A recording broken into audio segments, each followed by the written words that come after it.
Dowle, welcome to Walpole United WFC.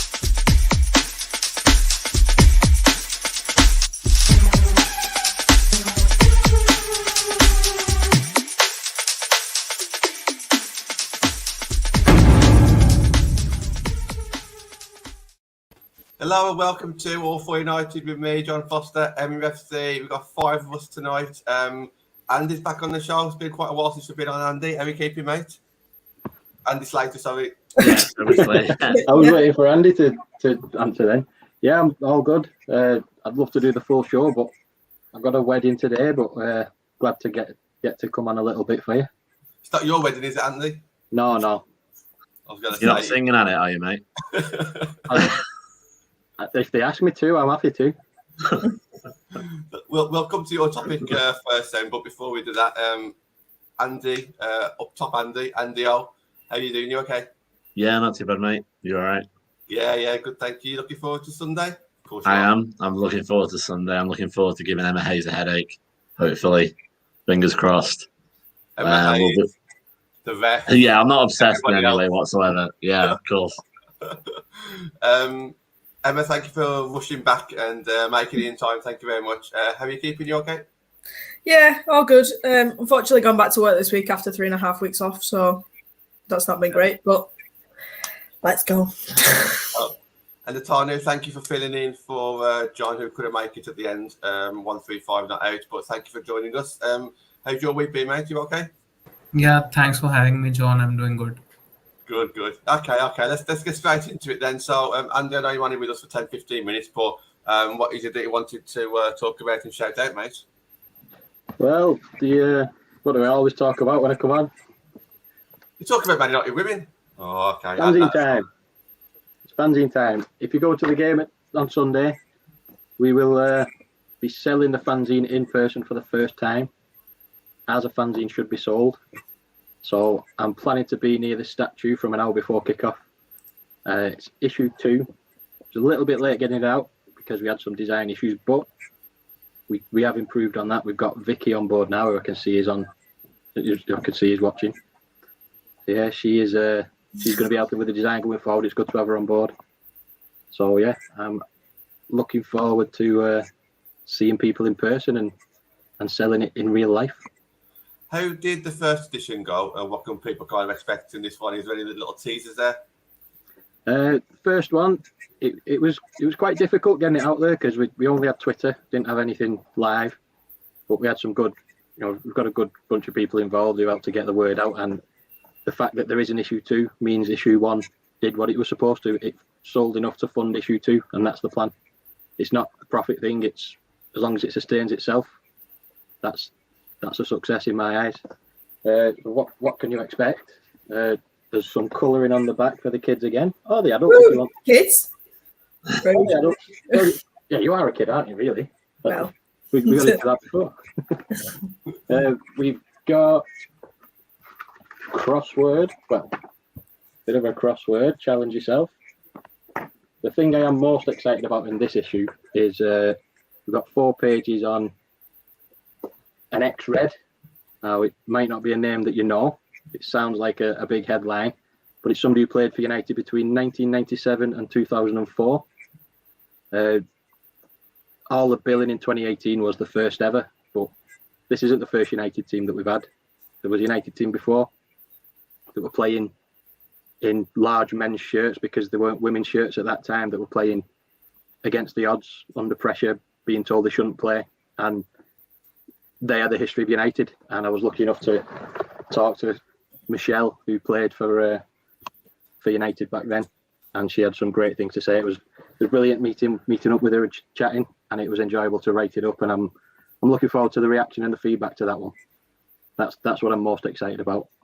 And like you said, actually, it's good to actually be doing it at the ground as well. Obviously, you're a match going fan for the men's team as well, and obviously something that you're very passionate about. And you're one of the few, if not the only, fanzine out there, especially that I'm aware of. I don't know if you've done any research and if there are any more, but last time I think we spoke, not many were out there. Yeah, we do believe that it's the first physical fanzine in women's football, and I'm not aware of any new ones coming out since. And it's only 4 months old anyway, so they'd have been pretty quick to copy so far. But I want people to copy, because fanzines are a great part of the men's game. So why shouldn't women's football fans have fanzines as well? It's a good way to get. It's a good way to host opinion. Twitter's great, but it's 240 characters.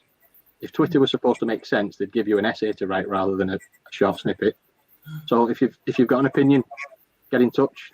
I don't have to agree with it to print it. If it's legible, if it's family friendly, write it and we'll put it in the fanzine. Sounds really good. I've got your Twitter just on screen there. Is there anywhere else that's easier to get the copy from if they're not at the ground, if they're at Liverpool or something? Yep. In my profile, there is a link to. We use Big Cartel as an online shop, so you can go on that link in my bio on Twitter. And most of what I tweet is about the fanzine. To be honest, I'm not a big tweeter, so anything I tweet will probably be promoting the fanzine. So you get on there and have a look. It's $150 for the fanzine. If you're buying it online, it's $250 to cover postage and fees for PayPal and stuff. But yeah, it's 20 pages. The first one was 16 pages. Second one's 20 pages. I feel like we've got more content this time because we had a bit more experience. We had more people on board. We've got Zoe Hodges. She writes every time for it. She's wrote about the state of refereeing this time. Obviously, we've got yourself this time, John, with your journey from women's football novice to 3 times a week host and regular guest on other shows. So, if you want to read about John's journey to fame and fortune on YouTube, then you can read about that in the fanzine. It's great that I'm going to be buying it at the ground as well because it's just a bit easier. I'm not very technical, so I'd rather just give you a few coins and just get it in my hands there and then. But what I would say as well is it's the first time I saw you on the last home game against Reading, just before you shoot off Slater. Just what was your thoughts on not so much the game, but just the fact that we was all back in the stadium together, where it's been about 18 months since we all saw each other, wasn't it? Yeah, it was brilliant. It was just great to be back. And one thing that stood out for me was during lockdown, the kneeling at the kickoff started. And it's great to see it on screen. But when you're in the ground and then suddenly right in front of you it's happening, even though I knew it was coming, it was a bit of a wow. You know, it makes an impact. I found it very noticeable. First time I've seen it live, and I felt that was quite a moment. But I watched an interview with Mark Skinner just before I came on, and he was talking about the fans and what I liked about what he said. Exactly that. People always talk about the fans influencing the team, but he pointed out that the team also has to give something to the fans to continue that. It's back into it's a two-way thing. I love that guy. That's the word he used. And a lot of what he says, it sounds very hippie kind of thing, but it's great. I love it. It makes sense. It pushes us forward. It shows what he wants, and what he wants is in line with what I think a lot of us want. So it's exciting to hear him talk about fans in the stadium. And I think he said as well, from what he's heard, the away fans also provide some home advantage because home crowds aren't that big in the WSL. So the away crowd that United take, I don't go as much as I'd like, but I know the people that do go regular, and it's true. It's great to see, and it's great to see him recognising it as well. The interview that you want about and Vicky as well, you get on the Man United app. So I think it lasts about 6.5 minutes. So if you've got the Man United app, just check it out. It's fantastic. We will be speaking a bit more about Skinner's comments throughout the show. Emma Sanders and Asif Burham has put a few tweets out, which is fantastic. So we will discuss those a little bit later. But Andy Slater, thank you for joining us. I know that you've got somewhere to go, so we will let you go. But obviously you're a bit of Chelsea, might you? So I'll see you. Yeah, I'll see you on Sunday then. Sunday, I'm aiming to get by the statue at the front of the ground by about 11:30 with the copies of the fanzine. I'll have some issue 1 as well, so anybody that missed issue 1 and is there can pick up both, and hopefully we'll catch some people that might not have Twitter and get the word out. And I'll be aiming to get to the pub by 11. So if anyone wants to meet me there, brilliant. And then we'll head over to Andy Slater. Thank you very much, Andy, for coming on. Enjoy your evening, and I'll see you Sunday. Thanks for having me. I'll catch up with what you all say tomorrow. Thank you, mate. All right, cheers. Bye. Thank you. Slater touched on the Mark Skinner comments and his interviews and stuff. So we'll talk about that shortly. But before we do that, the topic on the thumbnail is what I haven't even said it yet. And this smiling. Kirsty Derry. So anyone who's new to women's football, who's new to Man United women, who may not know the actual story behind it, Andy, tell everyone. Well, it's a bit early for Halloween, but I'm going to tell you one of the scariest stories, the biggest horror story that I've ever seen in a football ground. It was, forget the pandemic. It was February 2020. Actually, it was one of the last games we went to before the pandemic. Should have realised it was all going to shit when that happened. I don't know if that's all right. But basically, we were at Reading. And as a fun there, you might have thought that, maybe John's been taking some night classes and he can do a bit of fiddle around with the image. Nope. That's exactly what happened. The ball came in. Katie Zellum headed it, clearly headed it. Anybody who's, got half a brain, can see that clearly. All right, she had her arms up. But, it was still like that. It wasn't like that. It was the opposite to the Spurs goal the other week.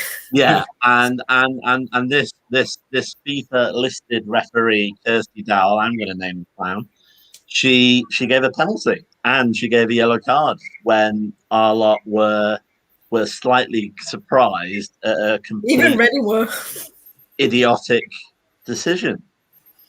And obviously now, obviously sometimes we chat on Twitter about the rest, but this was a different level of stupidity. Now I've upset a few people. I know you find that very hard to believe. I've upset a few people when I was she's got to learn, and said no, not really. I've got a job. We all got jobs. I work in an office. If I went in the office and decided to I don't know, throw the computer out the window and start making monkey noises, I'd lose my job and I wouldn't be allowed to do the job again. And it was that stupid of a thing that happened, really. But anyway, the reason why we brought it up, and if anyone can see it, I believe it's still a GIF. I mean, I'll probably retweet it so you can see exactly what happened. But basically, she's back and she is our referee on Sunday. My God. I mean, if we haven't got, the God's gift to women's football on the other side of the dugout of Emma Hayes, we've now got someone who essentially doesn't know that the hand is different than the head. So, no, I thought I'd bring it up because we have to, people have to know that, unfortunately, on Sunday, and it isn't hyperbole because 2 days beforehand, we're going to be playing against 12. We're going to be playing against 11 players plus this idiot in black. And I'm not going to mince my words. That's my opinion. I feel it's a factual statement. I think anybody with half a brain could look at the evidence and say that. But no, I figure, what are we going to do about these refs? Because, we did do a better refs 2020 hashtag before the pandemic. Obviously, that's not going to make much really on Twitter. But I think what I'd be interested in people's views on is, like Emma was saying about the sort of Maradona-esque sort of, handball that City had against them. I mean, it was against City, so I didn't really care. But obviously for women's football, it's not brilliant. Sky deals there as well. And I'm just not buying that these people that look like they won a competition being able to ref the top league in England is bordering on sexist, in my opinion. Our girls deserve better. So I was just thinking about how do you think we can get better refs, really? I think the only suggestion me and John were talking about pre-show was, maybe we could look at a bit of a levy. I know we shouldn't have to put it on our shoulders, but would anyone pay an extra £5 if you know that those £5 on every ticket throughout England was going to be used to at least get slightly better referees than Vanarama North? No offense to Vanarama North. I'm not necessarily saying Prem refs, maybe refs at be League One level. Anything's better than what we've got. And, and I'm annoyed and slightly worried that, and it's wrong, I shouldn't be worried about the ref before the game starts, that we've got this moron who doesn't know one end of a whistle from another, and we're going to have a real problem this weekend. Andy, I'm going to say something. Basically, if you haven't seen, I forgot what her name is. I think it's Steinhaus, the German referee that's done some of the men's games. She's been actually married to Howard Webb. Anyway, I found out the other day. Fair play. I found that out the other day. I was like, what? Anyway, she's been brought in to PGMOL to come in as an advisor and sort out the training and stuff for referees in the WSL. But she's literally just started like a few weeks ago, so nothing's going to change anytime soon. So that is a good step because the FA have said they're not putting any money into it for the next couple of years, which obviously I think is wrong, but that's not going to change. So yeah.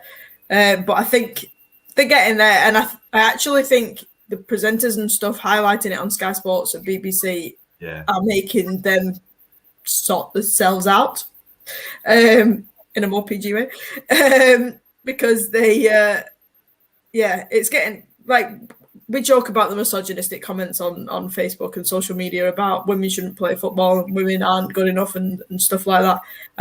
This shocking refereeing is giving them ammo. So we just need to get it together. But yeah, they're getting there. It's women's football and it takes time, unfortunately. Yeah, I mean, I saw I don't really watch that much Sky Sports News. Is it the Ref Watch with Dermot, whatever his name was, went through the handball against City, and I saw a clip of it. Yeah, and he was embarrassing because he kind of just said. Because he didn't want to diss them because obviously they're much lower level. It's like trying to judge me running the 100 meters. At the end of the day, I'm going to look like an idiot compared to an Olympian. So I get that. And he sort of said what I would advise, and he sounded like he was being very careful with what he was saying. Actually, is that he said what I would advise is that anytime a player's hands go up, you've got to be aware of handball. And and it isn't fair they're getting all this scrutiny, I suppose. In that instance, though, it wasn't just one referee; it was the referee and the lineswoman. So even if you just miss it, somebody misses it with the human, but that's why they have the other people there. So if they're both missing it, then that's another situation. Yeah, no, I was about to say, and to be fair, we saw it with Kirsty Hansen getting elbowed at Reading. I made a bit of a noise. We made a bit of a noise, and I saw the ref literally look to the lino, and the lino looked like she'd seen a ghost. And, don't get me started on that lino. And they've got to get the right training as well because it's just going to make everybody look stupid, and then that's going to give. I'm going to link two of my pet peeves here. I'm sorry, I'm not mean to be sort of preaching here, but he knows he's got me with this. That's going to link my second favourite person in the world, which is Emma Hayes. It's going to give them more bloody, like ammo to start talking about why do you have to play 90 minutes with women? Why don't we have smaller balls, smaller goals? God knows what why don't we have a little Labrador in the corner to make the decisions instead of That'd be cute. I don't even know what utter idiocy she's going to come up with next. So, I agree. We need to have a better product because Sky will like it initially because it's clickbait, isn't it? Look at this ridiculous match where this ended because of this stupid decision. But if it happens more often, and we all know it does because it's now getting shone on it, then eventually they're going to go, well, why am I showing you? Well, why am I giving you this money? And it's going to be they're going to pull out, which I think we're quite far away from. But I really think we need to remind people that it is as good as the men's, and in my opinion, for different reasons, I prefer women's football than men's football anyway. And and we shouldn't have to apologise for differences. As you say, misogynistic people on Twitter pointing out speed of ball and all that kind of crap. It's a great game, but I'd be interested to see what people think about solutions. What about you, John? So I'm just laughing at this comment by Vicky. So I think before Sky got announced, the person who was in charge of all the referees, I forgot her name now, she was saying that in the next 3 years there's no plans in place to improve the referees. All of a sudden the Sky and BBC deal got announced, and there's a bit of backtracking on there. And we just give a bit of an update on what's happening in recent weeks. And I agree, there are things that's being done. Sky will magnify it. It's impossible. There's two things that Sky's going to want to be checking up on. One, make sure that the game goes ahead, so the grounds need to be better. And two, making sure that it's a product that they can actually sell and market. And if you've got bad refereeing, that's an embarrassment, and people aren't going to tune in and watch it, are they? It's one thing players missing an open goal or making a stupid save or something that's not a save. But to have bad refereeing, something's going to happen, and I'm sure it will. But I just wanted to jump on one of Vicky's comments about, Andy says playing against 12 people. Will she now feel a little bit embarrassed and a little bit sorry for us, and maybe try and lean towards us, especially with the noise that we may make at the start when her name gets read out on the team sheet, so to speak. This is like holding up a mouse to a cat. I'm going to bite on it. But go on. Maybe she'll double down. I don't know. I mean, you just don't know with these people. If you look online, she's been profiled by FA as this top of the range referee who's going places and that kind of stuff. Hilariously, she's written a dissertation on dealing with pressures of refereeing. Right, for a PhD. So hell, you know what? That's well, she used herself as an example. Well, this is it. Yeah, interesting about the referee behind the goal line. As I said, I don't really watch men's football that much, so you guys can fill me in. But I think in the Europa, isn't it, for a while they had those extra refs with wands. Yeah. And I've never seen A, what those wands were for, and B, if they ever actually did anything, that if they were ever used to stop it, to tell the referee something. I think they were just there. I don't know, because he fancied a free trip to Prague or something like that. I want to hear what Atanu has to say. Come on, Atanu. You've got me going now. I mean, when Andy took the example of Kirsty Hansen's foul, I knew he'd take that example because we talked about it a lot. And now Andy was shouting when Kirsty Hansen was punched in the face with the opposition's elbow. And that was it. Yeah. And in that game, I remember Lucy Staniforth's, follow-throughs, yellow card, and she had this very funny face that she made when the referee showed her the yellow card, and I was like, this is not a yellow card. And then the Kirsty Hansen punch happened, and I was like, where's the red? Where's the yellow? And the referee didn't take out any yellow or red card. And I wasn't a big fan. I wasn't watching much when the Katie Selim handball happened. It was Katie Selim, right? Yeah. Headball. Yeah. But yeah.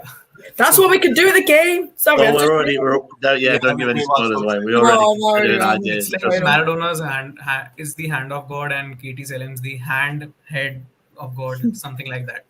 So yeah, I mean, about the goal line and the VAR, at the end of the day, the same referees are sitting in front of the screen, so they make those same idiotic decisions. So I don't agree to having that technology right now. I would want the level of refereeing improve in the WSL. And I had a talk with Andy a few weeks back, and he told me about the refereeing badges that the WSL has, the referees with those badges. And I don't think it's fair to the players and to the league that good referees aren't there.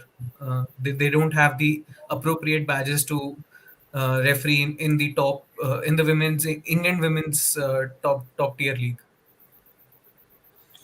Obviously, I'm thinking about Sunday's game. Obviously, I'm really excited about it before, during, after the game. And part of the experience of match day is to be animated, and some of it's pantomime, some of it's real, passion. I don't know how the fans are going to react because all the Man United women's supporters group obviously know who the referee is. They're the louder, more vocal people in the stadium. I'm undecided how I'm going to react. Emma, what are your initial thoughts? Because the reason why I say that is one of the first home games after the Reading incident. I know that I went to. Every few seconds, randomly, we just started shouting out handball, just randomly, and that was with a different ref. Obviously, come back to us now. We put this picture on the thumbnail to make everyone aware of this referee again. Rightly or wrongly so, but we've done that because it's a big deal. Rightly. I mean, what's your thoughts, Emma? At the end of the day, they are human, whether they're very good at the job or not. So, like everybody's been saying on Sky Sports and whatever, the training just needs to be better. They just need to be better at the job. Like I say, I sit near the corner flag and only a couple of rows up. and every time when the ball's played in by most of the time Kirsty, the lineswoman is at least 10 yards behind. So even when like so many offsides are being missed, and then again I'm going back to that City goal that wasn't, but yeah, I'm triggered because I saw it. Join the club. Yeah. So it just needs money, and it's where they're going to get it from. There's something with the clubs that the clubs can't pay for it. There's some I heard on some sort of article or some video that it's not down to the clubs to put money in for it, or like VAR or anything like that. It has to be the FA or any sponsors. So I have a very strong opinion on the FA, similar to what Andy does about Emma Hayes. So it's not I knew I liked you, Emma. What? I knew I liked you.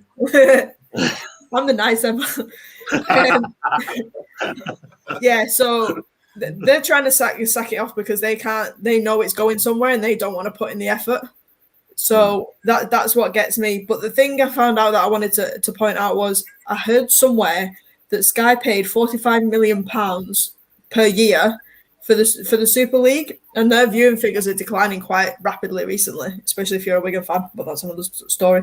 And they paid £42 million for the WSL over 3 years. So obviously, yeah, it's over a longer time span, but that is the same amount of money that they're putting in. So we need to show that money that they've spent is worth it, and the referees are fecking it for us.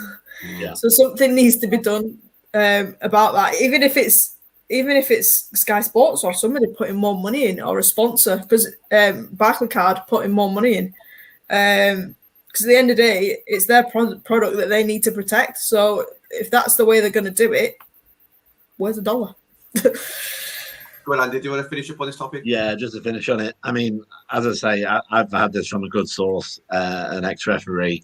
They get paid £160 per game. That is it. Now that sounds not that far away from people that do a local county thing or something like that. And I think it's, in a situation of, all red, all equal, equality, and, making things, equal pay is an issue in America as well for the players. To say that it is perfectly acceptable, if that was more well known that it was 160 quid and people thought that was acceptable, then more people would be angry at the FA because it's not, it's not right now. Now, obviously the Premier refs, I believe they're on anywhere between 40 and 70 grand a year. Now, obviously that is also not suitable either. So I'm not going the other way either. I mean, maybe one of the things that can, I'll take that comment as well. I don't care. They're my players and my team, and I'm not gonna deal with more stupid things like that again. I agree for little parts that we all love about football. Did it cross the line? Was that a foul? Was that a second yellow? That's part of the game. But these decisions, like the one at City and the one at Reading, it's gross misconduct. It's not mistakes. Mm-hmm. It goes over to a different level. Sorry, I just saw that comment there. But it's, obviously appreciate it. Johnny won't be offended. But, it's gross misconduct, really. But yeah, just to finish what I was saying, maybe looking at it wrong. Maybe, have it as a development point for real young referees coming up that actually show potential. Sure, maybe I'll give them that. But maybe actually, if you've got Vanarama North refs, just get it to League Two. There's only a slight difference, but I think there's quite a big difference. And if you don't want to do that for the main referee, I think it'd be quite interesting, maybe better even, if they had much more qualified linos, because the referee in the centre makes the whole decision, but they can lean on experience. So if they had missed something, they could look over there, and maybe that person has seen it for them. Now, I'm not saying that will actually, work all the time, but that might just be a confidence thing. Like Sean Maciellas has done some WSL games. I'm sure even if you're this clown we've got on Sunday, if you're walking out on the pitch with Sean Maciellas as an assistant, you're by definition going to feel more confident. Because if you think, if I get it wrong, hopefully she's going to never get it wrong. She's going to cover it and say, no, you're all right. Because they've all got those mics and stuff. So maybe actually and that would be cheaper as well in the first instance. Keep the referee at the same, look like they've won a competition, 160 quid for expenses kind of job, but then get better assistants, because then at least they can lean on somebody with a bit of experience. I'll calm down now. No, it's okay. Just finishing up on this, just very quick though. I went to a Tier 5 women's game on the weekend, and one of the assistant referees was actually a coach for one of the teams. So figure that one out. The banter between the players and the opposing coaches was quite interesting. Let's put it that way. We're going to move on. We're going to talk a bit about Skinner. So Skinner's been talking today, pre-match, not a press conference, but interview. Emma Sanders. We always talk about her on the show. If you haven't got her on Twitter, please find her. It's easy enough to find her. She works for the BBC. She's put a fantastic article out and a couple of tweets as well. As if Burham as well. Forgot where he works. I don't know if any of you guys know, but he's always copied us into quotes that Mark's put out there. And he's got some fantastic quotes again today. So I will just touch on a couple of them. If you can't find them, you've got a 6.5-minute interview on the Man United app, so it's definitely worth. If you've got the app, just listen to it. But there's a bit more. But I'm just going to talk a little bit about what Emma Sanders says. First of all, one of the things that stuck into my head, because he does talk a lot. He's not like Casey Stoney, where it's like one or two sentences and move on. I think he uses these interviews as a tool, as a mechanism to kind of get his point of view across to not just the fans, but everyone. Literally, it's a proper tool for him, and I think he looks forward to this part of the week where he can explain. It's almost like he's not defending himself, but he's just got things to say that he actually wants to say, whereas some people hold back. He actually wants to say. And one of the things he said was he's looking forward to taking the club in a different direction. Now, I don't know if that was anything against the previous regime or just Ollie, because we were speaking to Ollie this week as well, and Darren Fletcher, who was basically saying, you've got to make it your own. And I think, the way he is an individual, he's definitely making it his own. But Tyler, I was going to bring you in on a couple of these quotes. So what do you think he means by taking things in a different direction? Do you think it's all about the playing style or the mentality at the club? Or what are your thoughts on that comment? Yeah, I think first of all, the way he talks about having a relationship with the men's teams, coaches as well. He's talked to Oli. He's talked to Darren Fletcher, who's the technical director of United. So I guess there's a sense of belongingness for him at Manchester United, and he's getting some exposure of how things work in the men's team, and something he can learn from it, and maybe something Oli can learn from how Mark's style is. And coming to the gameplay, I think he was asked about Tony's playing as a false nine, and he said that earlier after the Leicester win as well, he said that it doesn't matter to me whether it's a false 9 or a 10 or a 9. I think she's a unique type of player, so he'll use her in that role. So I think this is more about how he'll take one game at a time, how he'll treat every game differently. That's what I infer from his quotes, and of course the way he talks about the club, the way he talks about the Red Wave, it hypes you up. It's like I want to play for him. I get that feeling as well, 100%. I think talking about Tooney, I think I'm none the wiser now thinking who he's going to pick at the start of 11. I think which is a good thing.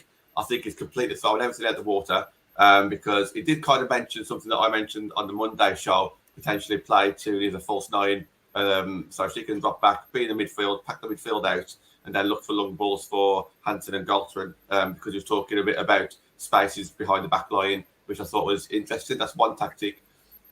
But then all of a sudden, he starts bringing out Russo's name. Obviously, a big fan favourite. Is he aware of this? Is he just mentioning Russo for the sake of it? Is he playing mind games? But the one thing, when he was talking about players, Tano, he mentioned Tooney's on great form. Lucy Staniforth is good at creating space or getting into some spaces. And then he mentioned with Bo Risa and Jackie behind Staniforth, with no mention of our captain's name, Katie Zellum. Now, I don't know if that was... I just hear Matani's thoughts on it first. Maybe it's because they think we're going to get a penalty if Casey, if Zellum's have to sit it out because, look, when she's on the pitch, you give a penalty when you head it. maybe Katie's still fuming about it, and she's not in the right headspace. Not as much as me, probably. Yeah.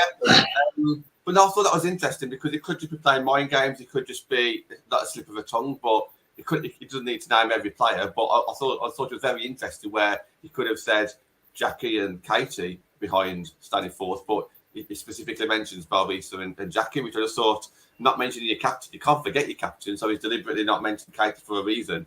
But what are your thoughts on that, Atani, when it comes to like the fact that you mentioned those four players, but he didn't mention Hayley Ladd either, but Hayley Ladd's not played, but Katie Zellem has kind of played. Do you think it's mind games, or do you think it's just like something reading too much into it, maybe? I think he's starting those mind games, in my opinion. He's starting to, talk about starting those players, but at the end of the day, he'll start someone else just to mislead Emma Hayes, which Andy would like a lot. So, Yeah, well, so I think it's about that. Maybe we might be reading too much into it. Of course, I think Katie Zellem would start in the future games as well. She's the captain, so I'm not reading too much into it, in my opinion.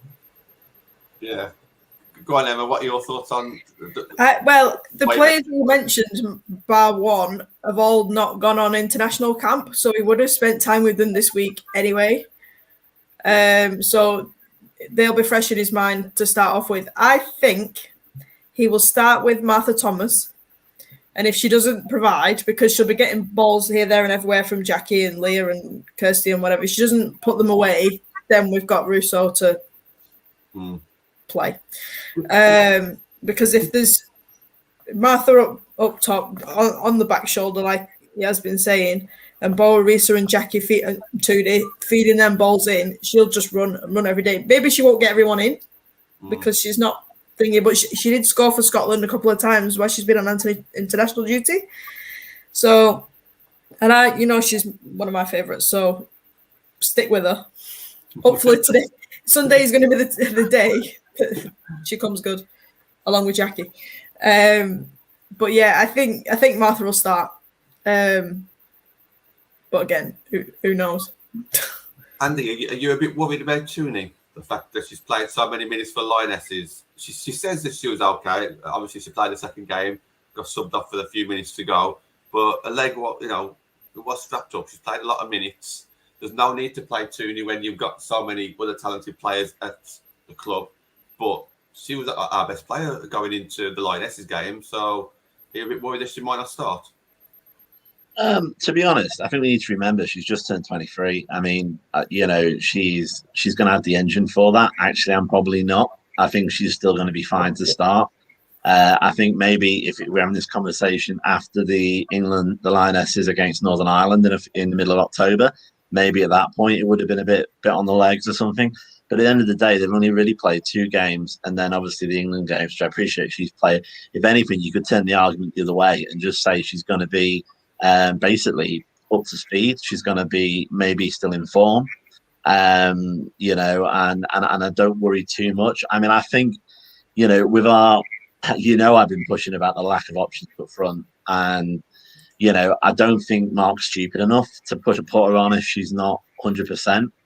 I mean, I'm hoping that you might be considering what I was thinking, which is the thing we really need is an early goal. That if we get an early goal, I'm not saying we could just park the bus. I'm not saying that, but I think if we can get an early goal, we're in for a big chance of actually coming out with a result on Sunday. So it might be that in his head, Tooney's going to get us that goal, and then maybe Marth will come on, or maybe Russo will come on sort of at the beginning of the second half, or sort of just into the second half. Because I think the important is going to be getting out the blocks quickly.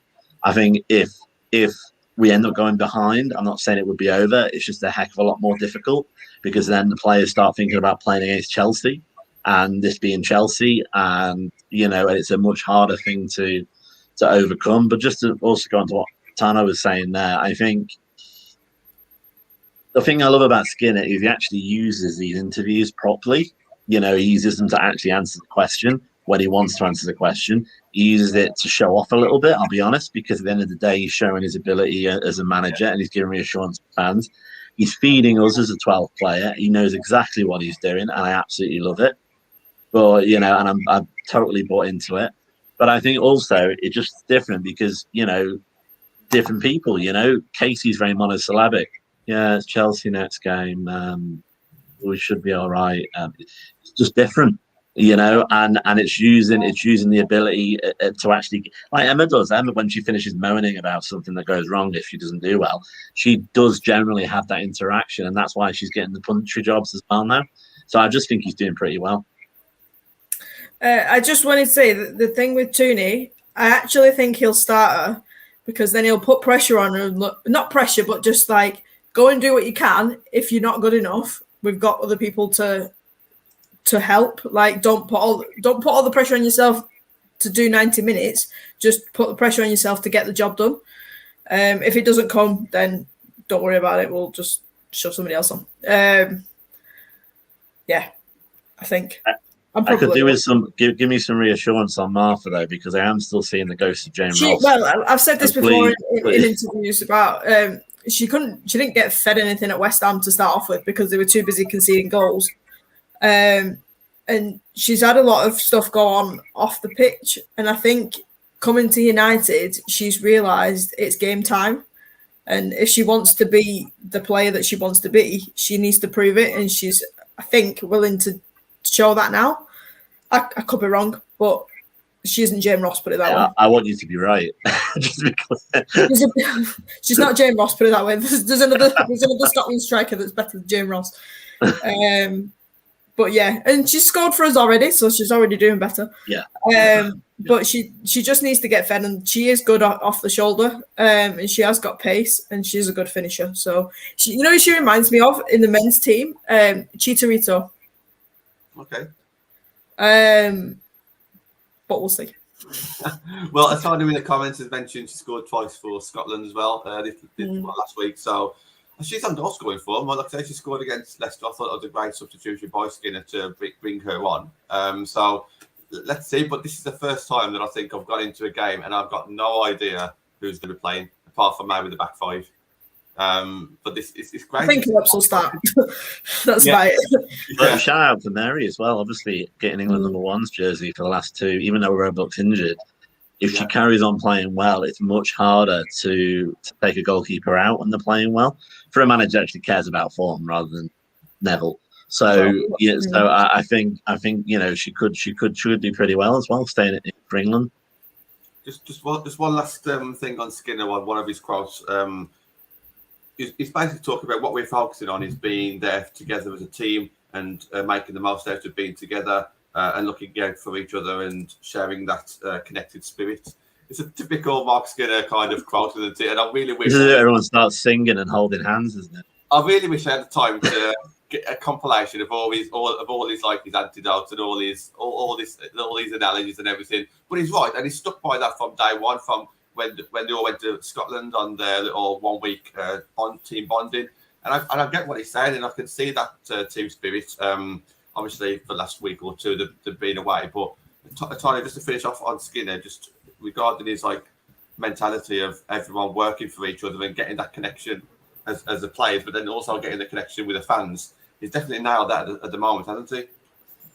Yeah, definitely. And I wanted to talk about something he said about Elatoon as well. He said that the opposition might take some time to, get to know the weakness of Elatoon, and that's when we'll include Plan B. I'll say the proper quote. He said that I want to make sure that when people potentially find out how to stop our abilities, that we have a Plan B, because that's what top players do. So I think he's having these tactics and formations in his mind that he'll be using when we are down or we are trailing, and that's when we'll see the brilliance of Mark Skinner. Awesome. We'll move on. Emma, what's your topic? What do you want to talk about? Well, I know we joke about Hansen season, and it's starting to become that already. But if anybody didn't see it, Jackie's got an absolute worldie on international duty. Outside of the box, bent it round 6,000 different things and straight top corner bins. She had a few shots at the last game, and obviously post and various other things that didn't come in. But she's winding up for Chelsea.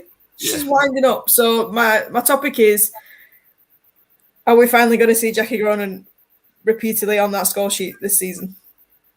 Is it time? In the words of Mufasa. Go on, Andy. Go on, you start us. The circle of life, isn't it? No, I hope so. Obviously, don't forget it's a former club as well this weekend. So if I was going to write it, I would love that to happen.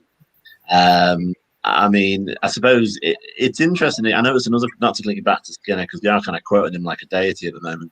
But like he did say about he's working on the psychological reintegration of players who've been from the international side back to the club, and there might just be something in that because clearly Jackie's happy to take that shot in orange. Mm-hmm. So I don't think she thinks she's not necessarily going to score when she's playing for us. But there must be a difference of I can take the shot, it might go in, even subconsciously. You know, that wasn't an easy goal. It's a beautiful goal. I watched it on repeat, but it wasn't an easy goal. That was a chance that she took. And if she got it wrong, she would look necessarily silly. And I think maybe if he is going down that direction, then we might definitely see it because there's definitely something different between, you know, she scored a few times for Holland, not that much, I believe, but she has scored for Holland. So if you can nail that down, we've got a chance for it to happen for United, I think. Karen in the comments made me aware of something. I'm sure it was you, Karen, so I'll shout you out. Apparently, was it at half time? One of the Dutch players says to Jackie, you need to be more selfish and start taking more shots. I can't remember who said that, but Yes, to that Van der point. Donk. That's it. Oh, DVD. Here we go. We need Agent DVD. She needs Beth Mead to come to United. Anyway, we'll just. I love her name as well, which is completely ridiculous, but I do. It just sounds so cool. But it's true, you need that confidence. Now, Tooney's got the confidence, Hanson's got the confidence. I don't know if it is the confidence. Anna Badge as well. Yeah, absolutely. 2 assists for Spain. Oh, don't get her scoring on Sunday. I'll be on the pitch. Again. The first one on the pitch, you'll be there in the front anyway, so you'll be the first exactly, one. That's what I mean. I will be on the pitch. Yeah. Well, you can take like the security guards that way. Then Which is it? BBC or Sky Sports? BBC. Oh, I won't be on television. But no, it's a good point to tell you. I mean, Jackie, we know how well Jackie played last season. Quite a few people's player of the season. You know, I think I won it probably because she was there all season, whereas Jackie kind of dipped in and out with injury. But she has got from strength to strength. I would love to see her on the score sheet. Got no idea how the crowd's going to react. I probably do. I probably have. You see me on the pitch. Yeah, I'll either be on the pitch or on the floor being trampled on. But one or the other. Yeah. But we got to see this goal. Can you see Jackie scoring anytime soon? Yeah, I think we've seen Ona Bache score her first goal for United. We've seen Martha Thomas score her first goal. Maria Thorisdottir score her first goal. So it's time for Jackie Gronin to score her first goal as well against her former club at the LSV. The Red Wave being there, and I think yes, a lot of the Red Wave members will go onto the pitch after the full time if Jackie scores, if anybody scores. So, and you know the confidence that's what we need. She needs to be confident while shooting. There were times last season when she was, you know, she had that, she made up her mind that I'll shoot, but then passes it. So that's the thing that I don't want to see. I want her to take those chances, and like Tooney on that day scored a wonderful goal. And I think we'll see something similar from Jackie Gronin. So we pick up on a couple of these comments because I think it's worth pointing out. So what is the expectation from the manager, you know, regarding, you know, does Jackie have freedom to shoot? Look, if she's scoring in training, then to me, there's no difference who takes a shot. If that person, whoever takes a shot, is feeling comfortable to take that shot, then they should. I think it's more down to the player than maybe the manager on this one. Maybe there's other players around Jackie that she would probably feel, right, Tooney's in a better position, Hanson's in a better position, let me try and give the ball to her because that's probably her primary kind of job. But how many times has Tooney been outside the box and just, you know, really belted it and it's gone in? And we know that this is in Jackie's locker, so I'm sure Skinner's not going to say, no, don't shoot. But it's all down to how, I think it's a confidence thing, and I think somebody else has mentioned confidence. Here we are, John in the comments. But yeah, let's see how that one goes. I've seen Skinner say a couple of times, and I think Casey used to say it as well. Be positive. If she's going to shoot from, she can shoot from outside the box, and she does. that's a positive thing. Obviously if it goes in, but even if it doesn't, it gives her confidence, and then obviously confidence breeds confidence and all that. But yeah, as long as she's doing good, I don't think Mark will care too much. 100%. Yeah. What he wants freedom. He wants everyone to express themselves. I know he likes to keep the ball and play out from the back and this, that, and the other, but playing out from the back and keeping the ball is the whole idea to get into a goal scoring area on the pitch. And if you're in a goal scoring area, then take the shot. If you don't shoot, you don't score. I think we're just going to have to shout shoot every time she's got the ball. It worked with Anna.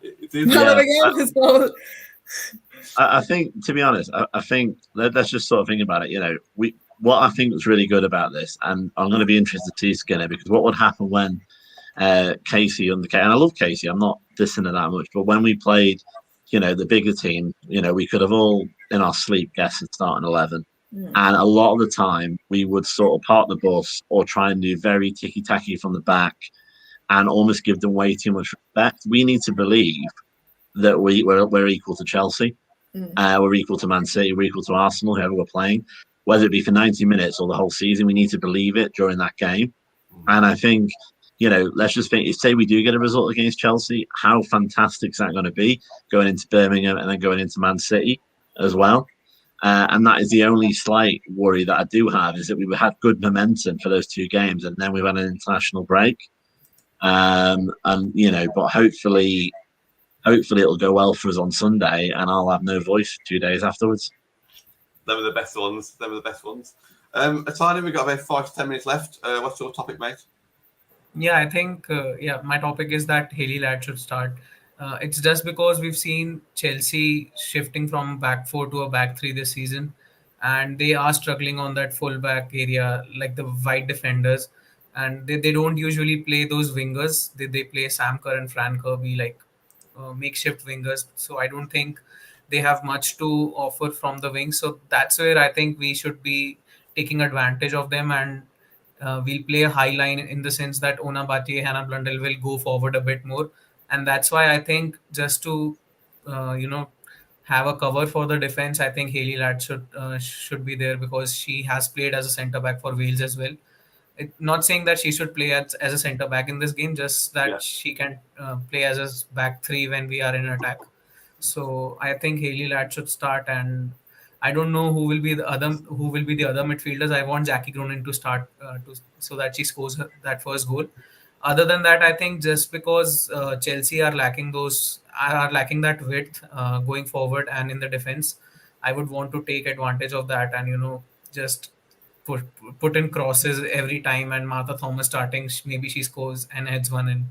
She did it against us when she played for West Ham, to be fair. Yeah. 100% as well. Lauren James is playing. I don't care what anyone says. Don't start that. I know that for a fact. I tell you, I swear to God. She hasn't been. She's not been locked out of the basement yet. Well, that's the thing. LJ's not being named in the squad. Ladd's not playing. Not being named in the squad. She might have been a sub. I don't know. I don't think she's come on, actually, or if she has, I haven't seen. She's been a sub.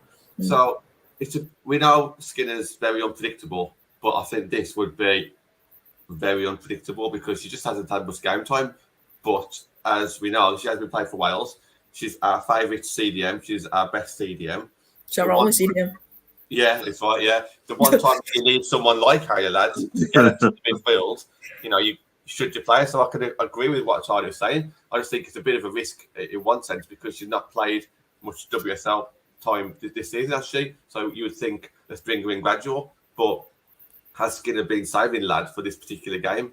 Is he there to do a job to man mark a specific player as well? So there's loads of tactics there, and I'm not going to call him a tactical genius after 2 games, but he loves his tactics. Let's put it that way.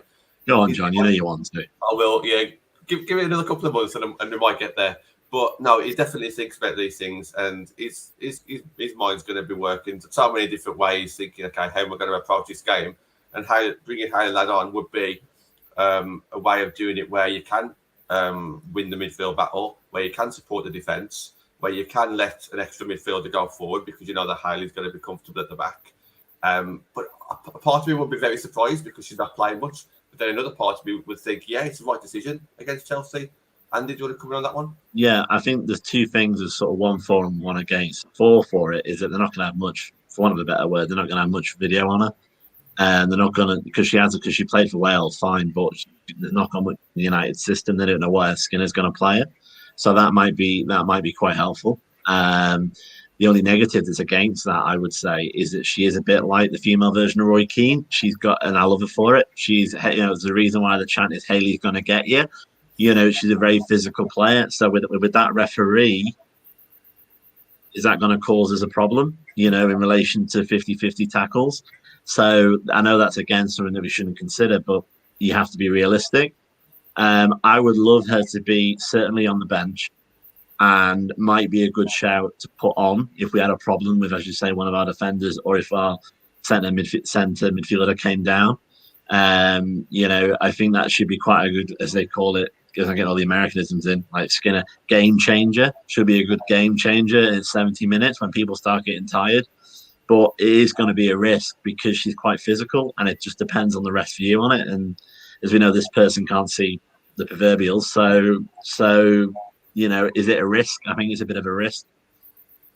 Emma Hayley was one of the first names on team sheet. It wasn't until like last season, the season before, when it comes to that midfield, it was always Hayley Ladd and 2 others.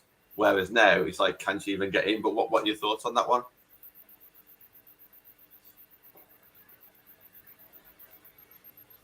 Sorry, Emma, can you hear me? Oh yeah, sorry. Sorry. A completely thing then. Just Hayley Ladd is just that nice hug in the winter. I love it. You just need her there. Like we've been saying, she's a key player. Obviously, can drop back when Hannah and Honor go forward. She can put a tackle in, but I don't think her putting a tackle in is going to be the issue for the referee. I think it's going to be MMA Eriksson for Chelsea.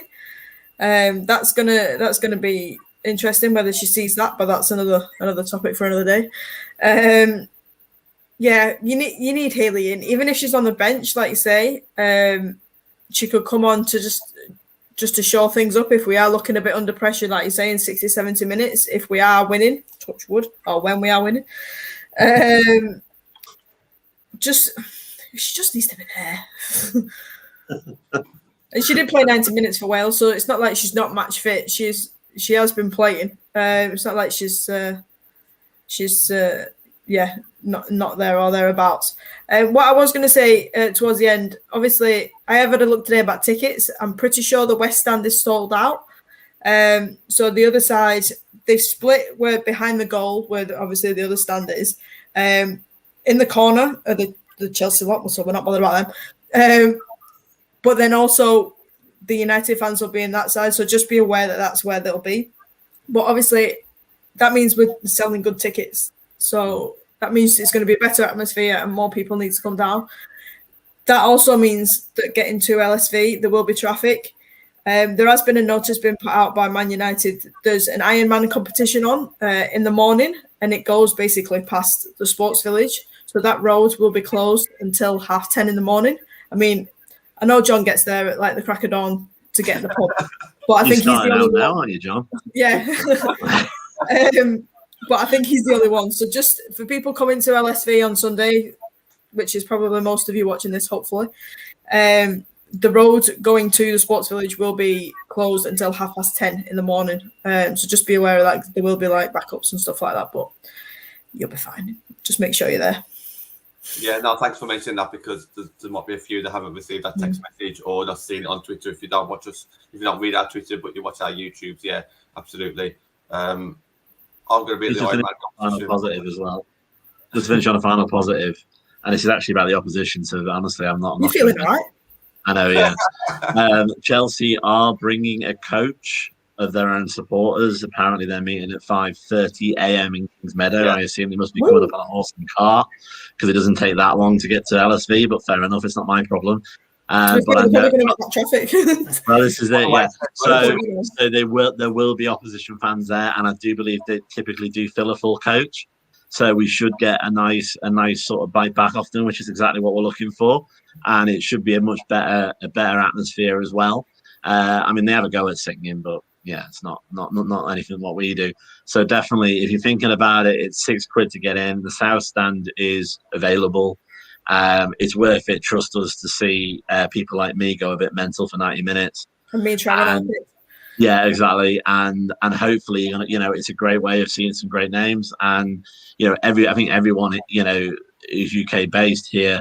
We all came once. I went on my own once. I paid £6. I went on my own once, and then I did it next week and the next week. Then I got a season ticket. Then I end up like this. But that's the way to do it. So definitely there will be opposition fans there. It's going to be a better atmosphere because of it, and hopefully we're going to get them miserable going home for hours after watching their team lose. No, I agree with that one. It's great to see the away fans come in, and they do make a good atmosphere. I remember 2 seasons ago, I think that was by far the best away fans at LSV. So it is good to see. So yeah, let's bring it on. This is what we want, isn't it? We want that atmosphere in the ground, and this is what we promote. So well done to Chelsea for organising that coach, as they always do, and coming up. So have a safe journey if you're watching. Predictions for the game then, results, and then we'll wrap it up. It looks like I've finished with them then. So Andy, you want to start off? Can you see the steam? Yeah. Yeah, I can just about put a word together after getting about Emma and the refs and all that. But all right, let me have a think. Okay, I want to say 1-0, but I don't think that's going to happen. There's too much quality on the pitch on both sides. Hopefully, 2-1 United, with us scoring first. Oh, I love that. I would love that. Mm-hmm. That does mean it goes 1-1 and then we get the winner. But there we go. I reckon 2-1 United. Sorry, Mary. I know you'll have a clean seat. Honest, I don't want to. There's a couple of 2-1s. Natalie says 2-1 the other night on the Thursday show. That was last night. Yeah. I didn't want to copy Nat, so I said a 2-2. Atanu, what you think? What your thoughts? I said 1-1 on my show, but I do think we'll get this. We'll get a 2-1 win. I just leave. Go on, Emma. Give us it. 1-1 half time. Keep it interesting. 3-1 full time. Some worldie of someone. Oh, that'd be nice. Oh, I love that. Yeah. Let's go with that then. Let's go with that. Goal scorers as well. Oh, come on now. Atana, I know it's late over there, mate, but come on. Jackie, yeah. Well, I was thinking if Katie Zedden plays, she'll take a free kick, and then I always fancy Katie Zedden. What if Katie actually scores? What if Katie actually scores with a header? Now that would be the most hilarious thing. And stares at the referee after scoring. We need a song for that. We need to get that. We need to score with a header. Oh. Yeah, John Hume obviously must have been talking about 3-1 to United. Yeah. Come on, John. We'll wrap it up there then, guys. We've been gone for an hour. Thank you for coming on, Tanya. Like I say, I know it's short notice, but you can get some sleep now and look forward to Sunday's game. I'm going to start preparing for tomorrow. I really am. I'm going to get my bag ready. I'm going to get my clothes ready. It's all going to be late. He's not joking. No, I'm not joking. I probably will do something first thing in the morning. I'm out in Manchester anyway for my birthday weekend, so I might just end up coming straight from that. But bear in mind I don't drink, so I'll be fresh. Guys, thank you very much. Thank you to everybody in the comments. If you are new, please hit the thumbs up, subscribe, do all that kind of stuff. Follow us on Twitter, Instagram, and enjoy the game on Sunday on BBC. And tune in tomorrow night for Saturday Night Live with Ben and Matt.